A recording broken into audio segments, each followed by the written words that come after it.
You're listening to Season 3 of That's Not How a Baby Sleeps. I'm your host, Alicia Daishon, and I'm joined by my co-host, Eleni Katsinis. We are not your average sleep consultants, no cry it out or sleep training at all, for that matter. Hello. How are you doing? How was your weekend? Good. It was good. You don't watch football, probably. No, but Lane does. So the Bills won their first playoff game, which is a really exciting thing. So we have to win 2 more games to get to the Super Bowl, and we're all obviously hoping. Like, we had our niece's princess birthday party Sunday morning, and the game was like right after. And like she's like yelling at her dad. She goes, "Dad, what are my opening presents?" And we're all like, "Be quiet." I felt so bad, but it was really nice. So funny. We had a sleepover. Dave's parents took Nora, so Dave and I got to hang out and celebrate our anniversary. That was at the beginning of the month, so we just went to dinner and then came back home and watched Harry Potter. Oh, I love that. Yeah. That's fun. It was fun. Yes. Which Harry Potter? We just finished the third one. I forgot what it was called. I can't remember the name. Prisoner of Azkaban or something. Oh, yeah. Yeah. Okay. I need to do a rewatch with that soon. It's nice. I like Harry Potter. We're really into it. Dave and I's goal is to get into movies this year. We can't agree on a show together, which is fine. Like, we watch our own shows, but we want to get into movies. It just takes us like a full week to watch like a 2 to 3 hour movie because Same. Yeah, because Nora goes to bed late and we just don't have time in the evenings. No, I just fall asleep. Lane gets so mad at me whenever he puts a movie on, and I just like I fall asleep really easily.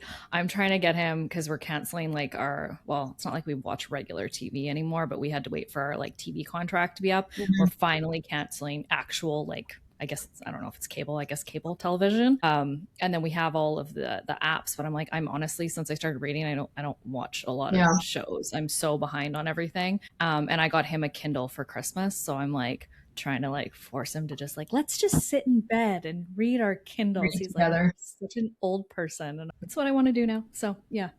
But I was proud of him, because I'm like, because it has like the setting on it where it's like darker screen instead of like looking at your phone or looking at the TV while you fall asleep. I'm like, I fall asleep reading literally every night now. So I'm like, I feel like it's a good thing for you. And he's like, you're just trying to force your obsession upon me. I'm like, I am, but also it's a good obsession. That's so funny. Yeah. Okay, so we're going to talk about normal toddler sleep. We did infant sleep last week. I thought this was a good follow-up for that. And I just feel like, especially with what social media tells you, society and everything, everyone just assumes that by the time your toddler hits toddlerhood, they should be sleeping amazingly. And it's really discouraging when they're not. But it's actually really, really normal for your toddler not to be sleeping all the way through the night. I guess toddlerhood is 12 months to 3 years is kind of the range that we're looking at. I still feel like 12 months is still like baby. I know, like, we always look at like pictures from 12 months and then 24 months and they're actually a toddler at that point in time. But we'll just say within the 12 months to 3 year range is kind of what we're looking at. Typical 24-hour ranges for sleep is anywhere from like 11 all the way up to 14 hours. Again, that's just an average, but a lot of people will still be kind of pushing that 12 hours straight overnight. And some toddlers are still going to max out the same that babies would at like that, 10 to 11 hours overnight, depending on what their naps look like. We see lots of bedtimes getting pushed out really late because, we get that nice long nap in the middle of the day. So we don't want a later bedtime, but you end up with a little bit of a later bedtime, which kind of shortens up that nighttime sleep total and stuff. And then same thing with toddler sleep. There's still going to be that correlation between daytime sleep and your nighttime wake windows, stuff like that. So still kind of looking at those foundations, figuring out your child's unique sleep needs to kind of optimize that nighttime sleep. Signs that your toddler might be a little bit overtired, undertired. We all know that overtired and undertired tends to look really similar, but I find with toddlers, it's a little bit easier to kind of pinpoint. You get like that second win where they're like bouncing off the walls when you kind of push that wake window out a little bit too much. And that's really common too with that like 2 to 1 nap transition. A lot of people are like, oh, they're ready to drop their second nap because they're fighting their second nap. So I'm going to still give them that nap around, 10:30, 11 o'clock in the morning. They're going to nap for a couple hours. And then we're going to have like this ridiculously long wake window before bed. And, sometimes the earlier bedtimes don't work depending on like our internal sleep clock and stuff. So that's where we get like lots of overtired toddlers. Of course, taking forever to fall asleep, really, really restless, that can be an undertired thing too, but it can also be an overtired thing. I find that I have had some toddlers recently where it's like they're overtired and that'll cause a split night, but I think it's more common to see split nights when your toddler is a little bit undertired.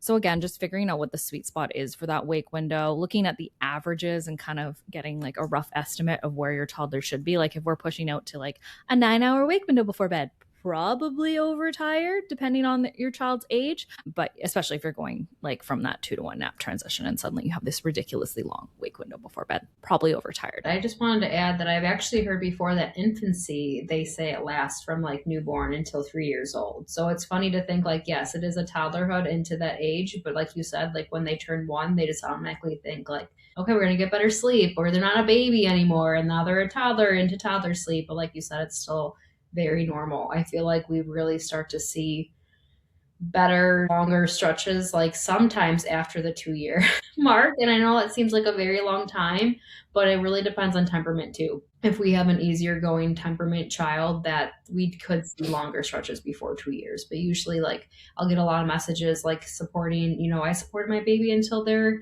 2 years old. Like I always supported them, slept with them, this and that. And then at 2, it just like something kind of clicked, or a little bit after 2, like I want to sleep in my own bed and I'm going to do like a big kid sleep now, like seeing that. Yeah. I think that's pretty cool around that age, but obviously we know it's like dependent on. Yeah. And I know you prefer working with toddlers and stuff anyways, just because I feel like so many pieces of attachment come into play with the toddler stage, and like supporting emotions around boundaries, like those things obviously they are a thing with babies, but it's a lot more relevant I think in that toddler stage. Like we see that a lot more causing issues and stuff around sleep, especially for like looking at daycare and stuff during the day where your child's away from you. Like they're going to need that extra connection time. You see lots of like bedtime battles around that. Same thing with infants and stuff as well, but it is really common with toddlers to see that kind of stuff. And while the nighttime wake ups are still really normal, if we're seeing like excessive amounts of nighttime wake ups, that's where I'm like, okay, let's go back to the drawing board, figure out unique sleep needs, and also make sure that we're ruling out any like underlying things, that the same thing that we would when we're dealing with baby sleep, like low iron, mouth breathing, snoring, sensory difficulties. I still see reflux if like we've had a reflux. Yeah, not like actual reflux, but symptoms of reflux, especially if we're missing food sensitivities. I had a toddler recently where we were still seeing like signs of reflux, not the actual spitting up, but all of the other stuff, discomfort, waking up. And it had to do with just actual like food sensitivities and allergies causing that kind of, I guess, silent reflux, where they're not actually like spitting up, but they're in pain and they're waking up because of it. Yeah, and it's hard to always, I just had a similar client with the silent reflux because, you have to get that scope, that not everyone wants to do that. I don't blame a family for not wanting to do that to your toddler, but she also had silent reflux and she felt so bad because for all those, like she was over 18 months and she's like, all these months, my poor baby's been suffering through that. And everyone just kept telling me to sleep train, but she was actually uncomfortable. And they also were looking into possible autism too. And, they struggle with falling asleep and staying asleep and stuff. So it's just, and sometimes you don't see those signs of autism. No, you can't diagnose that at that age. Yeah. You start to do screening and those like, and stuff like that after 18 months. So it's like, there really is, of course, the red flags like medical, but there's other stuff to think about too. That's just an example that I had a client that I was working with, and that was into toddlerhood. And obviously her child also couldn't communicate with her what was going on, because around that 18-month mark, we do see more language develop, and some children are saying full sentences and they can communicate what's wrong, right? They wake up, I'm hungry, I'm cold, I have to go potty, like maybe even early potty training, like there's just so many things to like could possibly be going on with toddler sleep. And that's the thing too with the development that goes on in that toddler stage. That's why I feel like we kind of said like 2 usually gets better. I mean, they're still obviously developing after that point, but the amount of development that goes on between that 12-month to 2-year mark is pretty substantial, especially from like a language standpoint. And I think in the baby stage, we're looking at like, okay, they started crawling. Okay, they're rolling over. You're looking at those like physical milestones, and you might not be noticing those mental like language milestones as much. And, I've seen issues where it's like, they're kind of going through that like 18-month developmental progression where language is kind of popping up. The parents like, I don't know what's going on. And the next day it's like word vomit and they're saying all these new words. It's like, okay, that makes sense. But sometimes you don't see those things right away. And then you throw some teething and molars on top of that as well. And things are really yucky for a long period of time, especially if you haven't figured out those sleep needs and kind of nailed that down and figured out what works best for your child from like a daytime sleep total standpoint, wake window standpoint, that kind of stuff. Just layers on top of each other, like we always say, and stays horrible for, 2 straight years. Like that's too with like naps, because a lot of times like people want to hold on to that nap for so long, like until like 3 or 4. And like, I get it. I would love a nice long nap in the middle of the day too for my toddler, but Nora stopped napping at 2, taking naps every day at 2. And I know the nap refusal comes around 2. So we do suggest to keep like offering it every day to see if they nap again. But sometimes they do just drop the nap that early. But for us, in our case, learning that Nora's a low sleep needs baby and child and toddler, when we dropped that nap, she slept so much better at night and she went to bed earlier at night, which was better for our family. And it was really great. Definitely a key transitional period because, it takes time. But I remember it being relatively smooth for the most part. And then when she would nap, like if we were in the car, like she was sick, or, if she just randomly nursed to sleep, like in the middle of the day, she would fall asleep and then nighttime would be like, so it obviously depends. Like I was just talking to somebody about like, oh my gosh, isn't it too early to drop a nap? Like 2.5. I'm like, no, it's not too early. It just really depends on your sleep goals, right? Like if you're okay with a 10 o'clock bedtime and your toddler takes a 2-hour nap in the middle of the day, then do it. But I'd rather have nighttime sleep personally. I know that daytime you get is so valuable, but you could do a quiet time in the middle of the day, especially we talked about this in another podcast on like an episode about like a quiet time. I feel like you have to be really careful with that and not use it as like a negative thing, or like it is a scary thing, especially if your toddler suffers through like separation anxiety or gets nervous being alone. Just like you might start in 5 minutes and then maybe in a week they'll sit there for 20 minutes, so I think just a gradual thing. Like even Nora, as a grown child, almost 6 years old, she does not like being alone. She definitely does independent play, but like I would never put her in her room and close the door for an hour, but like you have to stay in here for an hour. Like I wouldn't do that. And I know a lot of people that listening wouldn't do that to their children either. Totally. Yeah, I think it really depends on the temperament of your child, whether or not you're able to kind of get away with that quiet time. It can be helpful to do like a quiet time box where you like pull out all those special activities and stuff just to kind of push them in that direction, so you can get a little bit out at that time, like that comes out during that day, so they're looking forward to it. It's like a special time, like a special toy or activity, like you said. I mean, obviously a lot of families don't want to use screens, and I get it. Or like a Tony box or a Yodel player. Like those are really great too, because that could be a special quiet time activity. And then your toddler might fall asleep to it, which would be really great too. Like they might get sleepy, or at least their body is just resting. And that's why we like to use screens in our home, because I don't mind. I know, and a lot of people do or don't, but like Nora, that's like the only time she's actually chilling. Sitting still, chilling. Because she's so active. And like I try to be intentional about the screen time that we use in our home. Like right now she's on her iPad because I have to record. Like I had no one to watch her today. But she's watching like, educational shows or playing educational stuff, whatever. But that's just a side note. Yeah.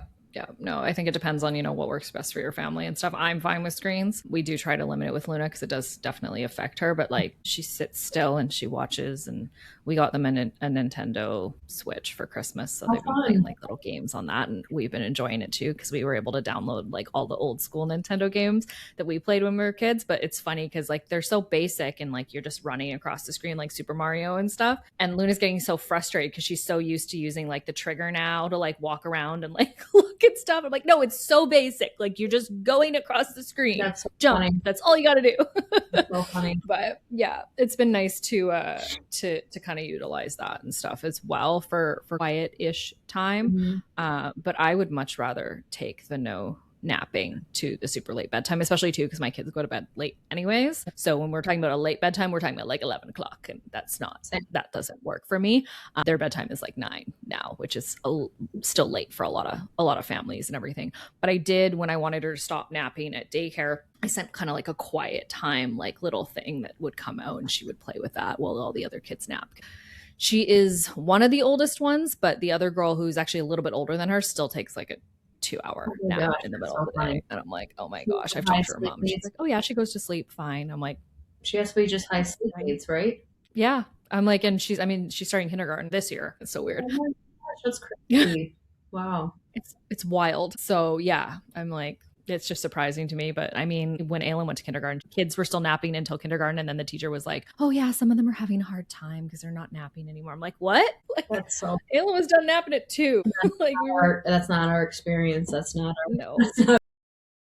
That's not our journey. And I think too is like both of us were anticipating that. Like we had figured out sleep needs. We knew our children had lower sleep needs. So like I knew the nap was like on the way out, because I think with Aylin, I was capping her nap at 18 months at 45 minutes. We were down to a 45-minute nap at that point in time so that we could get her to go to bed at a reasonable time. She was sleeping 12 hours overnight, which is great, but it does really help to figure out those sleep needs in order to know when you're kind of going to drop that nap. But I would say like average is usually around 3-ish, but of course, if you have a lower sleep needs child, it's going to be earlier than that, which, sucks. But I do want to touch again on like that nap resistance. It is really common for them to start fighting naps around 18 months, again, around 24 months, still continuing to offer. Also taking a look at your wake window. Like, are you just trying way too early? Like, are we trying to put them down after 4 hours? Like, that's not going to work for a lot of toddlers. Like, they might be pushing out to a 5-6 hour wake window in the morning at that point in time. And if a lot of parents are like, well, then the nap's too late. And I'm like, that's when we're starting to cap the nap, like shave 15, 30 minutes off or so. So then you can kind of keep your bedtime on track at that point in time. And then like the 2 to 1 nap transition. I mean, the earliest I've ever seen that happen is 9 months, but that's pretty rare. Usually it's somewhere between 12 to 18 months for a lot of kids. So kind of keeping that in mind as well is important for when you're looking to drop your nap. And I always prefer to drop the nap. Like I like to make the morning nap kind of a bridge nap and then do a longer afternoon nap, because then you're simply just removing a short little morning nap and then just shifting your day earlier. It keeps that last wake window more consistent, because if we're doing like a bridge nap in the afternoon, we know a bridge nap is like a short little 15-20 minute nap, not very restorative. So we're putting them down to sleep pretty quickly after that. Well, depending on the child, some of them will push out super late after a bridge nap. So I just find it easier to keep that last wake window consistent with the shorter morning nap, maybe like an hour and a half in the afternoon, 5-hour wake window before bed. Okay, that's starting to push out. Then we just, pull the bridge nap and shift everything a little bit earlier. I find that makes for a smoother transition. Doesn't work for all kids, but it's definitely something to try if you're kind of in that awkward 2 to 1 nap transition period. Obviously, toddlers, we see lots of like FOMO. They will fight naps with that and stuff too. I find that the ones who are like really sensitive, also like really intense with their emotions, definitely need like a good wind down routine before going to sleep. It's the same thing with the babies and stuff too. But if we're doing out in the morning, doing a bunch of stuff, we come home and we're kind of skipping that wind down, that nap routine, then you might get some nap battles with that. I know that Luna's like that. She is very intense with her emotions, which is why I like to do car bedtimes and hope that she just falls asleep, because I know if I get her home, she's not going to want to go to sleep right away. She needs that time to kind of like chill out and wind down before actually falling asleep. And then we have to do the bedtime routine or nap routine or whatever after that. So that's really common to see. And then of course with toddlers, we always get that lovely boundary testing, that counter will that comes into play around this point in time too, where they're meant to push back and push our boundaries and stuff. It is a really positive thing in the long run. During that time for sure, because you're trying to deal with a little toddler and like, help them in the world, pushing you back so hard. But I feel like people have to understand why that is and what it is, because like you said, it's frustrating and it's like tiring. You're like, what is going on? Like you said, it's that counter will. Like our little toddlers are pretty much putting defenses up around them for other attachment figures or people who are trying to attach to them. And their defenses are saying, I don't need any more attachment figures. I have my parents who are the most important attachment figures, but that's your job as the main caregiver to let them know that the people around them are safe, and people, you're doing that by some people. It takes gradual, especially sensitive ones, the sensitive gradual process for the little ones that are highly sensitive to their environment, highly sensitive to other people around them. And you have to just show them that that new person is safe, because they're practicing it on you though, even though you are their attachment figure, like they're practicing on you so they can kind of like instinctually defend themselves out in the world. And that's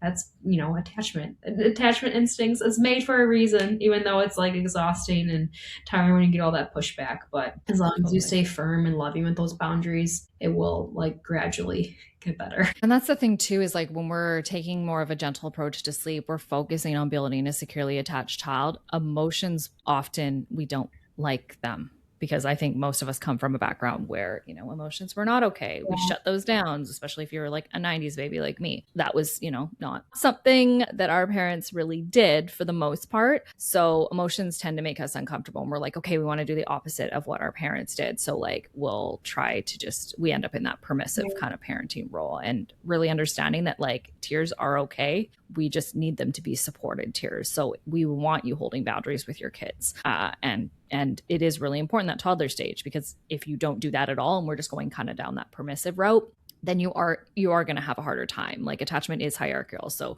we have a caregiver and we have a dependent. And a lot of the time we will see with parents who are being really permissive and not comfortable setting boundaries and supporting the emotions that come with those boundaries, is those things switch. And then we have a child who's dictating an entire bedtime routine, dictating the nap routine. And then we're just, dealing with those nap battles, those bedtime battles, because we're not in the proper placement from an attachment aspect, making sure that we're practicing holding those boundaries during the day. Especially too, if we're hoping to make changes long-term with like sleep associations, overnight, if we're looking at possibly weaning soon, like we need to be comfortable supporting those emotions during the day and practicing that, because you're not going to be able to hold those boundaries overnight. And a lot of parents will use distraction. It's like, okay, I don't want to nurse right now. Like, let's go watch a show instead. You're not going to be putting a show on in the middle of the night when you're trying to wean. So you got to make sure that you're holding those boundaries during the day, supporting the emotions around that. And then your child gets used to that no, and you holding that boundary. And it makes it a lot easier when you're making changes and stuff overnight in regards to sleep associations and stuff. And also, of course, those bedtime battles. So practicing that as much, we're not being permissive parents. We're still holding those boundaries. Exactly. I know. I feel like you said, if you're parented a certain way, you fall into that permissive role because you don't want your child to be sad. Obviously, you want them to be happy all the time. So you don't want them to cry ever. And that's actually like, it's okay for our children to cry. That's how they communicate with us. And we cry as adults. Like, it's actually at this age too, like 12, 18 months, like to say no to your child or to redirect them in a safe way. Obviously, it depends on what's going on with your child, the age, like what they're doing and stuff. But like you said, with sleep associations, we're going to be firm and loving with certain boundaries and shift that away and support them through it. And that's okay to do that because we're teaching our children to be adaptive. And we're teaching them at a very young age, which is really great, because then you'll have like a 3-year-old. Like, if you take them to the playground and then you have these plans and it's raining and you can't go anymore, they're gonna be like, oh, that's sad, but it's okay because you taught them that, at 18 months. And like, of course, some children are bummed about that, but you're teaching them that at a young age, and you're going to continue to build on it as they get older. And that's just a really great skill and really great personality trait to have in our young children, to be adaptive and resilient, because obviously we weren't raised that way. We were raised a different way. Like, a lot of things were just like swept under the rug, or emotions weren't allowed, and, hush emotions. And of course, like, we get it. Sometimes you do have to distract something like we talked about before, like the grocery store temper tantrums. I get it. You got to just get them out of the store and make sure they're somewhere Overstimulated for that. Somewhere safe and like in the car, and then you can talk them through it afterwards or something like that, So yeah, that's interesting. Absolutely. I just wanted to touch on the development stuff one more time. So usually we see little bursts of development around 12 months, 18 months, and 24 months. But if you're looking at your child and they're doing something new and their sleep is a little bit yucky for a while, it's likely that they're going through a progression. These are just rough estimates for when we see little spikes in development. So that's really important to take into consideration. We find too is like with toddlers and, the counter will and everything, they're pushing the boundary with that independence. Like, they're becoming these tiny little people with opinions and stuff. So when we see these progressions in independence, from an attachment aspect, they're also going to go through about a separation anxiety with that. So you might be like, they're learning all these new skills, and then they're also clinging to you for dear life, because from an attachment aspect, like, that's just how it works. So we usually see spikes in separation anxiety around those times and stuff too. I think there's also an idea that if you support your child to sleep until 12 months, by 12 months, this is when you need to start having them fall asleep independently. That's not true. Mm-hmm. I still lay with my 4 and 7-year-old while they fall asleep. Lane actually is still rocking Luna to sleep at 4 years old in the rocking chair. And he's like, I don't want to stop. I'm like, I don't really care what you do. It's fine. I haven't been able to put her to sleep in ages. She drives me crazy now. But yeah, that's his job. And I've been dealing with Aylin. But really normal if your child still needs help falling asleep. Some of them will just let you know. Other ones, they might need a little bit more of a parent-led change. But I mean, if it's taking you, 10 minutes to get your child to sleep, there's really not an issue. It's not the reason they're still waking up at night. There's so many different reasons that toddlers will wake up at night. I think it's a really good time to offer that connection time as well. Like, we talk so much about that. And I think, laying with your kids while they fall asleep, whatever you're doing to get them to sleep, it is that one-on-one time, bonding time to help prep for that nighttime separation. So I think it's a really positive thing. And I'm going to keep doing it until they tell me to go away. Yeah. I was just, you would love this episode. I wanted to talk to you about it. Did you see that Co-Sleepy Tiffany was on the Cultural Apothecary podcast. No, I didn't. So I gotta send it to you because it's a really popular podcast, and she has a lot of people on there. So this is a really cool thing that like a holistic sleep specialist is on there because she has like people on the other side. Anyways, when you said that, I was thinking of what she said. She was put into, this is her words, that's why I'm saying it. She was put into a crib like day one, like when she was born, because her parents didn't know. She said her parents were lovely, she loved them, but she was put into a crib right away, like in a different room. So she was taught at a very young age to pretty much sleep alone. And she now, as a grown adult, has so much anxiety around sleep. And I thought that was very interesting because she correlates it to how she was, nurtured or whatever, especially when it comes to sleep. And I was just talking to Dave about this because like my mom was such a nurturer. Like when we were babies and toddlers, like I'm pretty sure she nursed me until I was 2 or 3 years old. And she always nurtured us around sleep. We slept with her until the next child came.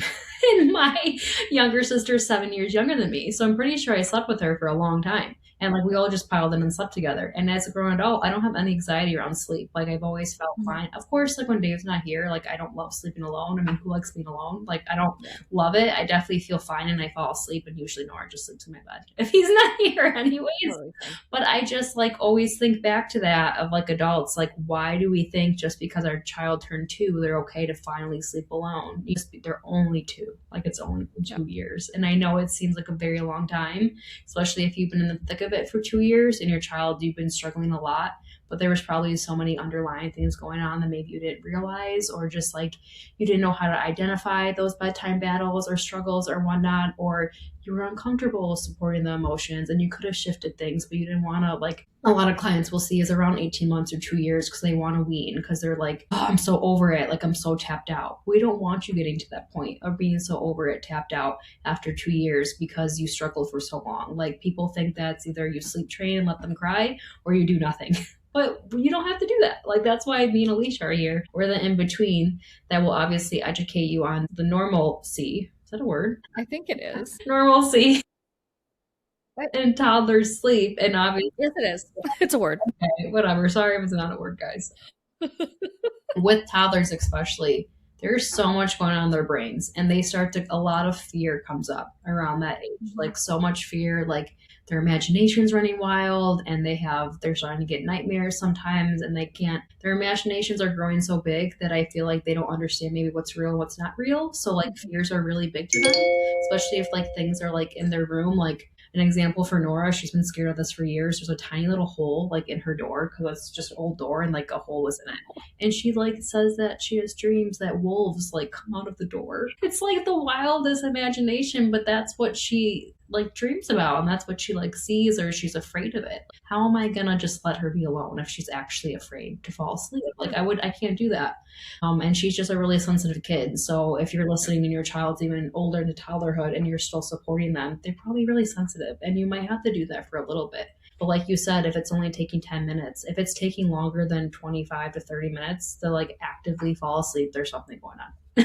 We talk about that all the time. And I feel like with toddlers and younger kids, the big thing is like sensory needs and like activities and getting that energy out, or trying to figure out their unique sensory profile. Like if they need deep compression or if they need movement. Like I know Luna needs a lot of movements. Like she likes to be rocked to sleep, which is great. And then with Nora, she needs a lot of movement all the time throughout the day, but then she also needs a long wind down period right before sleep. And that's always been her. Like that's always been her, and that's always been Luna. And that probably is your child, and it's going to change and adapt and grow, but you have to change and adapt and grow with them, and just understanding that it's a little scary for them to fall asleep alone. And if they're ready for it, then that's great. Like I wouldn't push it or pressure it, but just like, gradually build them up and like be there for them and support them. And we always talk about bridging separation at nighttime. If you are looking for a little bit more independent sleep, or at least like letting them feel safe and secure, is not dwelling on that separation of nighttime. Like you got to get to sleep. Like we've all been there. Like, trust me, just go to sleep. But it's like you have to focus on the next connection together. Like in the morning together, we're gonna make breakfast, or in the morning together, we're gonna get ready for whatever day you have planned, or like a thing that me and Nora still do actually is she puts a book under her pillow to read the next morning, because our boundary is 3 books at nighttime. Your kids are going to push that. If that's yours too, they're going to want to read 4, 5, 6, 7 because they don't want you to leave. They know that once they go to sleep, you probably leave their room, and they don't want that. Like kids do not want separation. So we put a book under the pillow for the next morning to read together. Usually we forget, or she forgets. Yeah. But there's so many really, really cute. But it works in the moment. It does. And we talk about our dreams a lot too, especially we've done that for a while too, especially with her heavy nightmares recently and just a lot more fear. We'll talk about happy, like positive dreams. And then I'll always say, like, oh, can I meet you in your dreams? And she meets me in my dreams. Like we say cute things like that. And the next morning, like we'll talk about her dreams. Like now she's older, she understands like I can't actually come into her dreams. Apparently 2 or 3. I think she thought that, which I think is really cute. So like all those bridging separation activities are like really, really sweet. And I think they're very helpful with making sure your child's not so afraid of like that separation. Do you guys do that, or what have you used in the past? We've talked about the dreams and stuff quite a bit. We've done the book thing before for sure. Honestly, I feel like because they sleep together, like the separation isn't too heavy for them. I think if they were asleep, like they keep talking about bunk beds, and I'm like, no, we are just snuggling in bed now, and it's adorable, and I don't want to separate you because I know if I do that, I'm going to end up with Luna in my bed again, which I don't mind. Like the random time she comes in, I don't care, but it is kind of nice that she sleeps in her bed the whole night. And that's another thing I want to touch on too, is like Luna in the last 6 months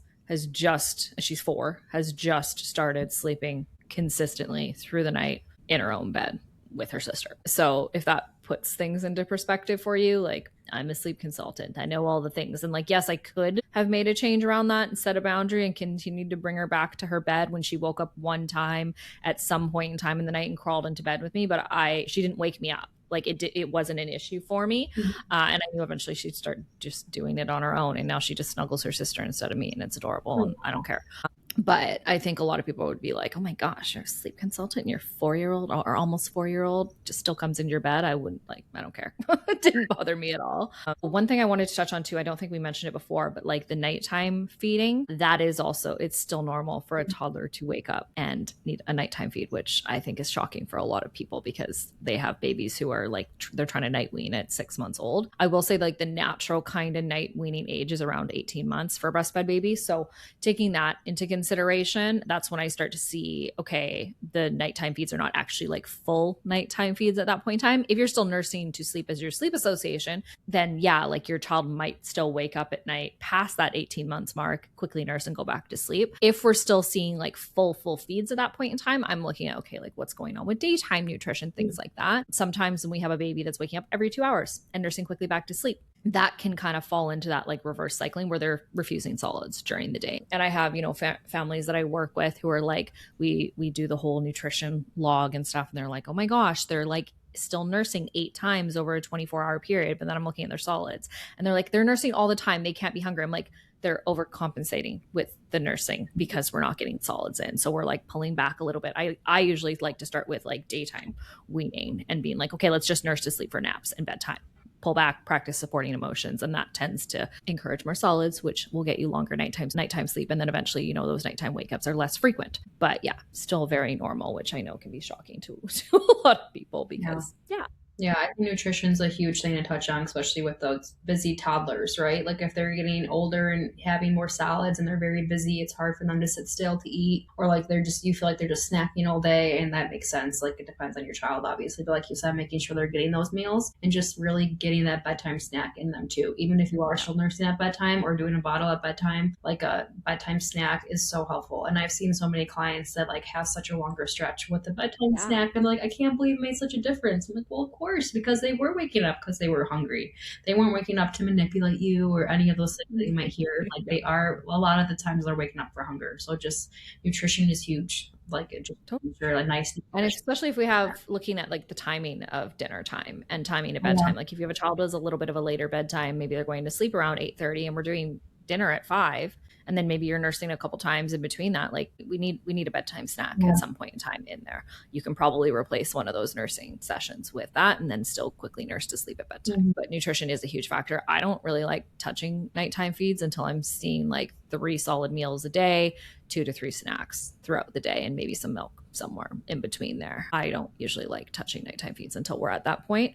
But if we're having them refuse that during the day, I'm like, okay, like let's try to shift some of those nighttime calories towards daytime and stuff, which is again something that we can kind of support you on and make changes around that. But it's not because you nurse to sleep. That's not the issue. You haven't created a bad habit or anything like that with your toddler. It's just we have to make minor little tweaks to kind of fix that and get you longer stretches of sleep. A lot of you may know that I have we have a children's book, Where Love Sleeps, which is a children's bedtime book. And I've heard a lot of really great feedback with toddlers or young children. Of course, it's a really beautiful story for even when you have a baby, but it talks about the story of how a mom supported their baby, and then now she's a little girl and she feels safe enough to fall asleep on her own because her mom's always supported her. And it's a really cute story. And these, obviously, it's based off of me and Nora, but they're really great bridging techniques in there that we just talked about. Like the one was about dreams, like the little girl has a fear about a dream and like nightmares, and they talked about their dreams together.